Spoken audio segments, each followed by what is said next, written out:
రకరకాల వంటలు చేస్తుంటాం. సంప్రదాయ వంటలు చేస్తాము, కొత్త రకాలు చేస్తాము, మనం ఎప్పుడు వాడనివి చైనీస్వి అవి కూడా చేస్తూ ఉంటాం. అయితే పాతకాలపు వంటల్లో ఎక్కువగా ఆరోగ్యదాయనిగా ఉండే వంటకాలని వాటికి ఎవర్ గ్రీన్ అనమాట. వాటికి తిరిగే ఉండదు.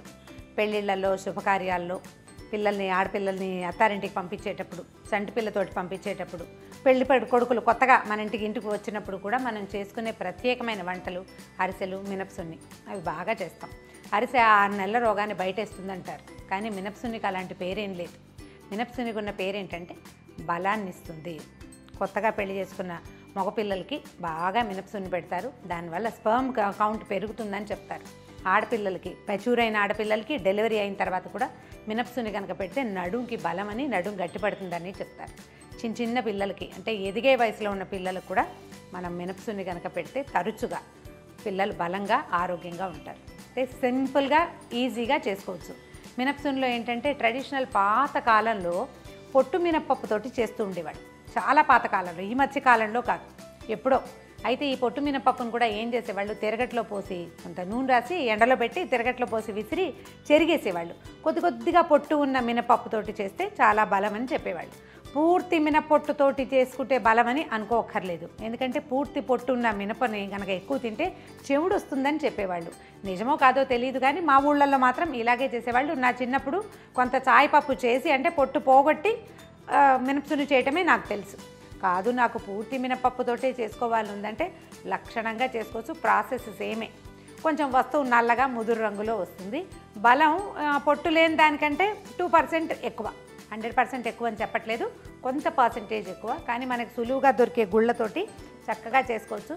మినపసున్నిలో ప్రధానమైనది మినపప్పుని చక్కగా వేయించటం. నెయ్యి, మంచి ప్రశస్తమైన నెయ్యి కావాలి. ఈ 2 కీ పాయింట్స్ అన్నమాట. చూద్దాం. ఏదైనా ఒక మందపాటిది అంటే మనం మూకుడు పెట్టుకోవచ్చు, ఇత్తడి గిన్నెలు ఉంటే అవి పెట్టుకోవచ్చు, ఏవైనా సరే కాస్త మందంగా మాత్రం ఉండాలి. ఎందుకంటే మినపప్పుని నిదానంగా వేయించాలి, లో ఫ్లేమ్ మీద లేదా మీడియం ఫ్లేమ్ మీద. సాధారణంగా ఏం చేస్తారంటే 1 కిలో 2 కిలోలు, అంటే ఇది పల్లెటూళ్ళలో పద్ధతి చెప్తున్నాను, 2-3 కిలోలు కూడా చక్కగా వేయించేసి తిరగట్లో పోసి విసిరేసి మెత్తటి పిండి చేసి పెట్టుకునేవాళ్ళు. ఎప్పుడు కావాలంటే అప్పుడు బెల్లమో పంచదారో కలిపి నెయ్యి పోసుకుని, అంటే మన నెయ్యి కాచంగానే మినపసున్ని కలుపుకోవచ్చు అనమాట. అయితే ఈ బెల్లం పంచదారలో కూడా 2 తేడాలు ఉన్నాయండి. బెల్లం పూర్తిగా ఆరోగ్యం, చాలా మంచిది, ఒంటికి నడుముకి బలం అని చెప్తారు. పంచదార రుచిగా ఉంటుంది, దాంట్లో వచ్చే బలవర్ధక సాధనం పెద్దగా ఏమీ లేదు. తీపి ఒకటే కానీ వస్తువులో తేడా ఉంది. కాబట్టి మనం బెల్లంతో చేసుకుందాము. దీన్ని నిదానంగా వేయించాలి. అయితే ఇందులో ఏంటంటే ఇంకొక పాయింట్, మినువులు ఒట్టిగా వేయించి కనుక మనం లడ్డూలు చుట్టుకుంటే అంత బాగుంటుందండి, నోటికి చుట్టేస్తుంది. మినువులో ఒక జిగురు ఉంటుంది కదా, మనం ఇడ్లీ పిండి దోశ పిండి రుబ్బినప్పుడు తెలుస్తుంది, జిగటగా ఉంటుంది, నోటికి పట్టుకుంటుంది. అందుకని కాసిన బియ్యం కూడా వేసుకోవాలి. అయితే పచ్చి బియ్యం కాదండి, ఇవి వేగుతూ ఉండగా చివరికి కాస్త బియ్యం వేసి అది కూడా వేయించేసుకోవాలి. ఇంత ముదురు వేపు రానివ్వాలి, ఇట్లా రంగు మంచి రంగు రావాలి, అండ్ మాడకూడదు. తర్వాత మోరోవర్ ఏంటంటే మనం చివరికి బియ్యం వేయాలి. ఒక పెద్ద గ్లాసు మినపప్పు చేస్తున్నాం అనుకుందాం. ఈ మినపగుళ్ళకి అన్ని అంటే 2 స్పూన్ల బియ్యం, 1 కిలోకి 100 గ్రాములు బియ్యం వేస్తే సరిపోతుంది. ఇప్పుడు ఇంత వేగిన తర్వాత వీటిని చల్లారనిచ్చి గ్రైండ్ చేసేసుకోవటము, బెల్లం కలిపి ఉండలు చుట్టుకోవటమే చాలు. చూడండి, మంచి వాసన వస్తుంది. మొత్తం మా స్టూడియో అంతా మినపసున్ని వాసనే, పైనుంచి మేడ మీద నుంచి అందరు దిగొచ్చేస్తారు ఈ వాసనకి. చల్లార్చి గ్రైండ్ చేసుకుందాం. మినపప్పుని ఇట్లా గ్రైండ్ చేసుకోవాలి. బాగా మెత్తటి పిండి ఉంటుంది, లోపల చిన్న గరకు ఉంటుంది, చాలా కొంచెం ఇలా గ్రైండ్ చేస్తే ఇది మనకి లడ్డు చేశాక చాలా ఎక్కువ బాగుంటుంది అనమాట. దీన్ని బాగా జల్లెడ పట్టి చేయాలంటే పంచదారతో చేసినప్పుడు మెత్తగా మృదువుగా కనపడేలాగా చేయటం కోసం ఎక్కువసార్లు జల్లిస్తారు, అంటే పిండి మెత్తగా ఉండాలని. బెల్లంతో చేసేటప్పుడు ఆ అవసరం ఉండదు, చిన్న బరకం ఉంటేనే బాగుంటుంది. అయితే దీనికి ఎట్లా కొలత, మనకి 1 గ్లాసు మినపప్పు అయితే అంటే ఫుల్గా గ్లాస్ తీస్తే తల కొట్టి 1 గ్లాసు బియ్యం వేసుకోవాలి. అంటే కేజీకి ఒక 100 గ్రాములు తక్కువగా కిలో బెల్లం పట్టేస్తుంది. దీన్ని ఈ బెల్లాలన్నీ కూడా ఇదివరకట్లాగా ఇందులో పిండిలో కలిసిపోవటం అది ఉండట్లేదండి, కొంచెం కష్టం. నేనేం చేస్తానంటే ఈజీ మెథడ్, ముందు మిక్సీలో పిండి పట్టేస్తాం కదా, తర్వాత బెల్లం కలిపి మళ్ళీ ఇంకోసారి మిక్సీలో వేసేస్తాను. పిండి బెల్లము 2 కలిపి గ్రైండ్ చేసేస్తే ఇలా వస్తుంది. మనం చేత్తో కలిపితే ఇంత బాగా కలవదు, మిక్సీలో వేసేయండి, చాలా ఈజీగా ఉంటుంది. కానీ పప్పులు బెల్లం కలిపి మిక్సీలో వేద్దామని పొరపాటును కూడా అనుకోకూడదు. ఇప్పుడు ఏం చేద్దామంటే చక్కగా కొంచెం నెయ్యి కరగబెట్టి ఇందులో వేసేసి లడ్డూలు ఎలా చుట్టాలో చూద్దాం. దీంట్లో ఉన్న కీ పాయింట్స్ ముందే చెప్పుకున్నాం కదా. మినపప్పుని బాగా వేగనివ్వాలి.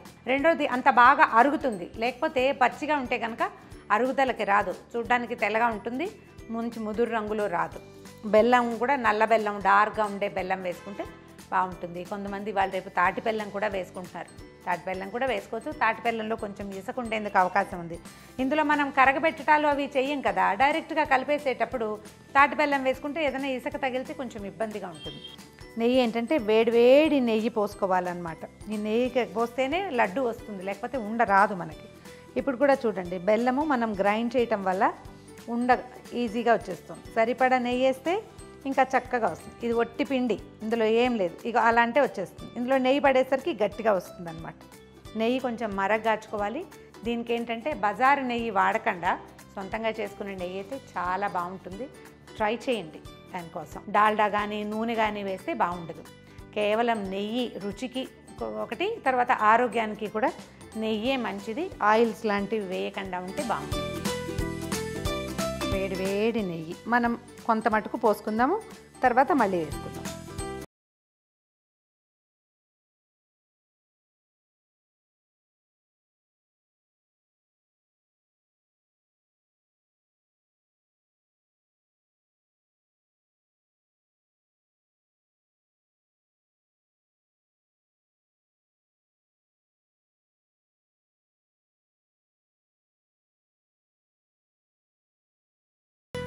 వేడి నెయ్యి పోయటం, ఒకసారి మొత్తానికి కలిపేసి ఉండలు చేసుకోవటమే. ఈ లడ్డూలు చేయడానికి కూడా అంత చాలా ప్రతిభేం అవసరం లేదండి.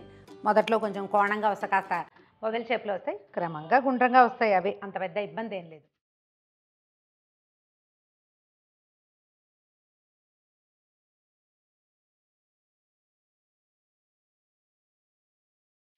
ఒకవేళ పిండి డ్రైగా ఉంది, మనకి నెయ్యి చాలేదనిపిస్తే మళ్ళీ కొంచెం నెయ్యి కాస్త వెచ్చబెట్టుకుని వేడి నెయ్యి పోసి మళ్ళీ కలుపుకోవాలి. ఇప్పుడు నేను చేసింది ఏంటి, ఒక గ్లాసు పెద్ద ఆ మాత్రం గ్లాసు మినపప్పుకి ఇంచుమించుగా 15 లడ్డూలు వచ్చినాయి చూడండి.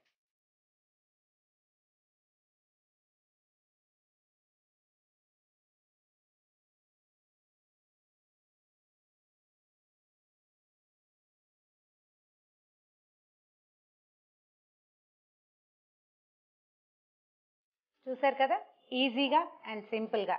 ఎక్కువ చేయకుండా ఒక్క గ్లాస్ తోటైనా చేసుకోవచ్చు. ఒక గ్లాస్ మినపప్పుకి 2 స్పూన్ల బియ్యం వేసి చక్కగా బాగా దోరగా కొంచెం కొద్దిపాటి ముదురు రంగు వచ్చేలాగా వేయించటము, గ్రైండ్ చేసేయటము. దానికి సరిపడా బెల్లం, అంటే ఓ గ్లాస్ మినపప్పుకి మినువులకి 3/4 గ్లాస్ కంటే కొంచెం ఎక్కువ, గ్లాస్కి కొంచెం తక్కువగా కాస్త అందాజుగా చూసుకోండి. తీపి ఎక్కువ కావాలనుకుంటే ఫుల్ గ్లాస్ వేసుకోవచ్చు. వేసేయటం, కలిపేసేయటం, 2 వేడి నెయ్యి పోసి లడ్డూలు చుట్టేస్తే పిల్లలు సాయంకాలం తినడానికి. మనం కూడా ప్రెగ్నెంట్ లేడీస్ అయితే ఆఫీసులకు వెళ్ళేటప్పుడు బాక్స్లో పెట్టుకుని పట్టుకెళ్తే మధ్యాహ్నం 2 లడ్డూలు తిని ఒక గ్లాస్ మంచినీళ్ళు తాగితే సగం లంచ్ చేసినట్టు అయిపోతుంది. సో ఇది బరువైనది, బలవర్ధకమైనది, చాలా రకాల ఆరోగ్య ప్రయోజనాలున్న మినప సున్ని.